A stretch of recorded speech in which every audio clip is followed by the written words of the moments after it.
Hello everyone, this is Eric. And this is Cindy. Today we're going to be talking about 6 things that really shocked me about the Philippines when I first got here.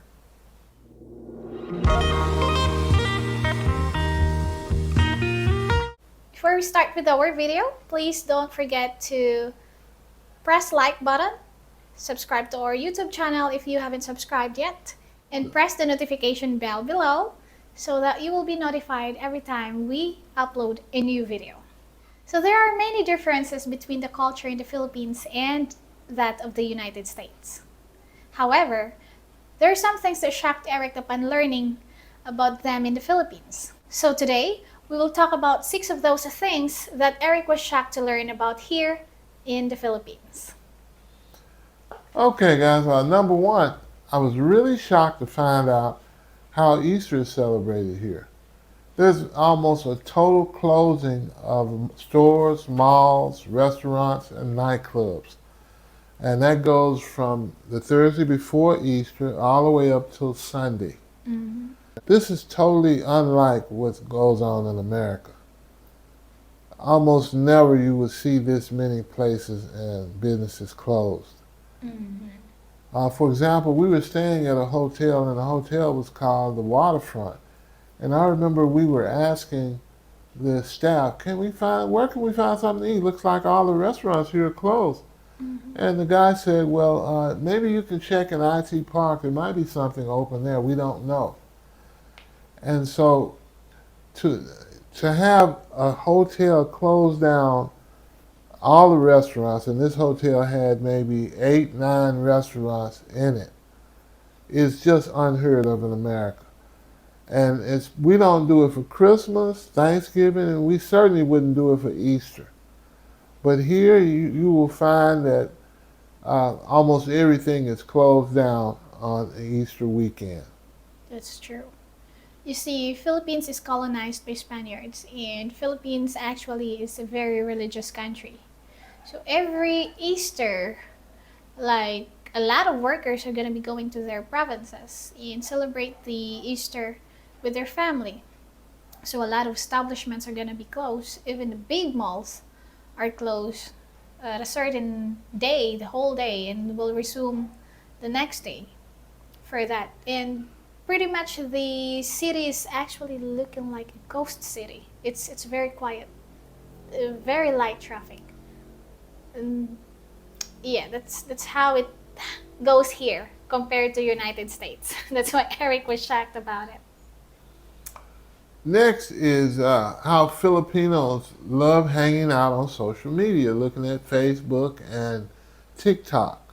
Mm-hmm. You will see tons of young people dancing and enacting TikTok videos all around town. This could be in the mall, this could be in your neighborhood, or on the public streets.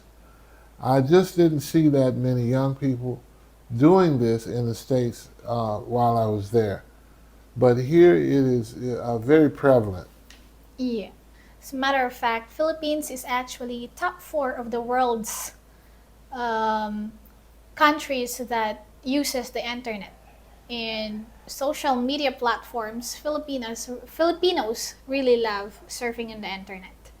As a matter of fact, I have friends like, even she's already grown up, she still uses TikTok as a regular basis. Back then, for me, that was like 9 years ago when we first started a relationship. I was like hooked on Facebook. But, Eric taught me that you should have some time off from that, and, something like that, which is good. But it is very rampant nowadays. TikToks, any other social media platforms, kids just use them. And they even spend their time on the phone, even they're eating, maybe doing something. It's very rampant here in the Philippines.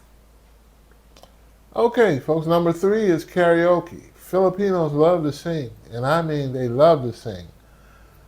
You can be driving in your neighborhood, and you will hear almost invariably somebody is having a karaoke session. Filipinos have karaoke machines in their homes, and they use them for any type of celebrations, and sometimes even just on the weekends for fun, to have drinks and sit around and sing. There's people like there's cab drivers here that sing while you're in the back of the cab. Your dentist could even be singing while he or she is working on your teeth. So that means there's a happy spirit here, but there's a time when you don't really want to hear people singing voices. Yes.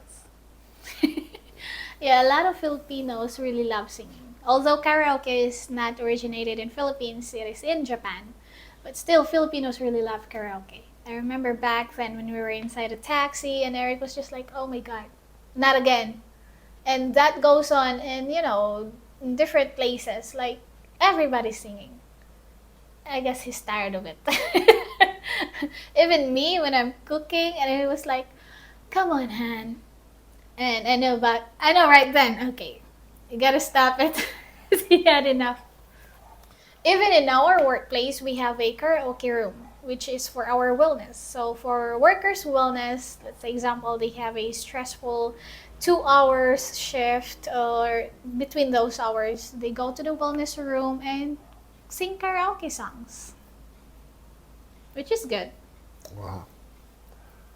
Next, number 4 is birthdays. It's very shocking to see just how many birthday celebrations are being had. There's birthdays of kids. They even celebrate the birthdays of kids as well.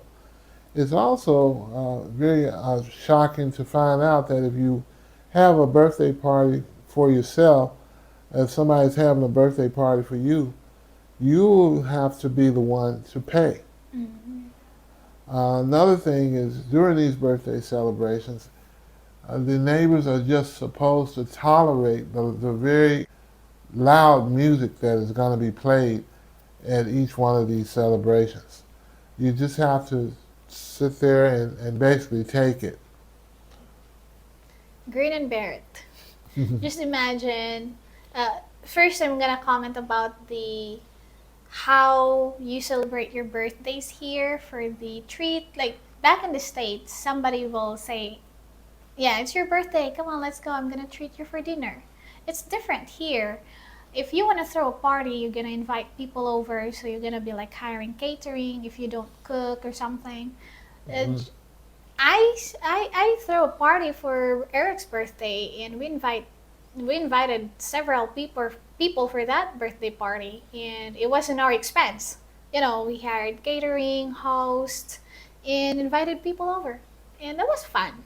It is. Mm-hmm. We're actually invited to several birthday parties as well, like kids' birthday parties, and yeah, they have a very good setup. They paid for it. That's just how it goes here. And for the like celebrations, let's say example, you have a neighbor, and that neighbor have a family members of 8. Just imagine 8 birthdays in a year, and on top of that there are holidays, so you have to take a lot of karaokeing in your neighborhood. And that's what shocked Eric, like, another birthday party. So those are shocking things, especially for foreigners who are not like very surrounded by those kinds of things. Number 5 is mall life. Here there are a lot of people of all ages who go to the mall for recreation. Unlike in America where the malls are typically said to be dying, there are not a lot of people that are going to the malls. They would only go to the mall in America for the shopping or for some other necessity, and then they're in and they're out of there. Mm-hmm. So here you can go to the mall and you will see thousands of people in the mall. Sometimes you'll go to the mall here and you'll be basically elbow to elbow. They're using the malls for restaurants, people watching. Kids have game areas. There's movies in the mall. And there's a number of other activities that are going on. Sometimes they're having a live band there, and you'll have all kind of loud music going on at the mall as well. Yes. So in the States, although you have malls, but not as humongous as we have here. In fact, we have Mall of Asia, which is one of the largest malls in the world. And yeah, thousands of people are going to be there. There are several things that you can do in the mall. Like, let's say, example, it's very hot outside, you want to cool off, just go to the mall. We grew up going to the mall for the activities like after school or something like that.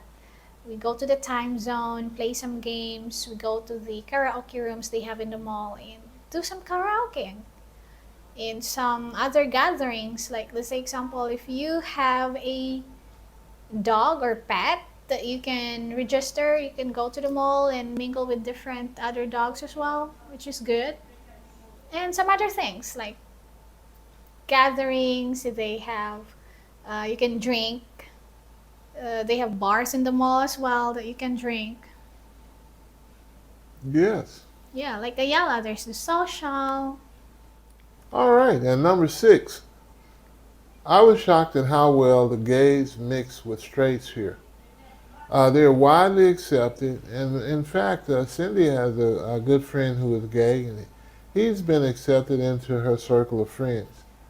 In America, we typically don't see many gays and straights mixing. They're generally separated. They separate into groups of their own. Hmm. Yeah, that friend of mine is like a decade, more than a decade. Here in the Philippines, every group of friends, there's always this one gay friend with them. They bring joy to the group too, you know. Back then, maybe there were some discriminations against them, but nowadays it's very actually open. They're welcome in the society, and all the time I meet new friends, and that includes gays as well. And it's very open here. So, in conclusion, the 6 things we discussed above are very different to what Americans have experienced in their life. There are several other shocking things here in the Philippines, and we will discuss more of that at a later date. So be sure to hit that like button, guys. That surely helps us with the algorithm. And also, if you'd like to see more videos, more informative videos about the Philippines, be sure to subscribe if you haven't done that already. And when you subscribe, make sure to hit that notification bell. Thank you so much for watching once again. This is Eric. And Cindy. Goodbye for now.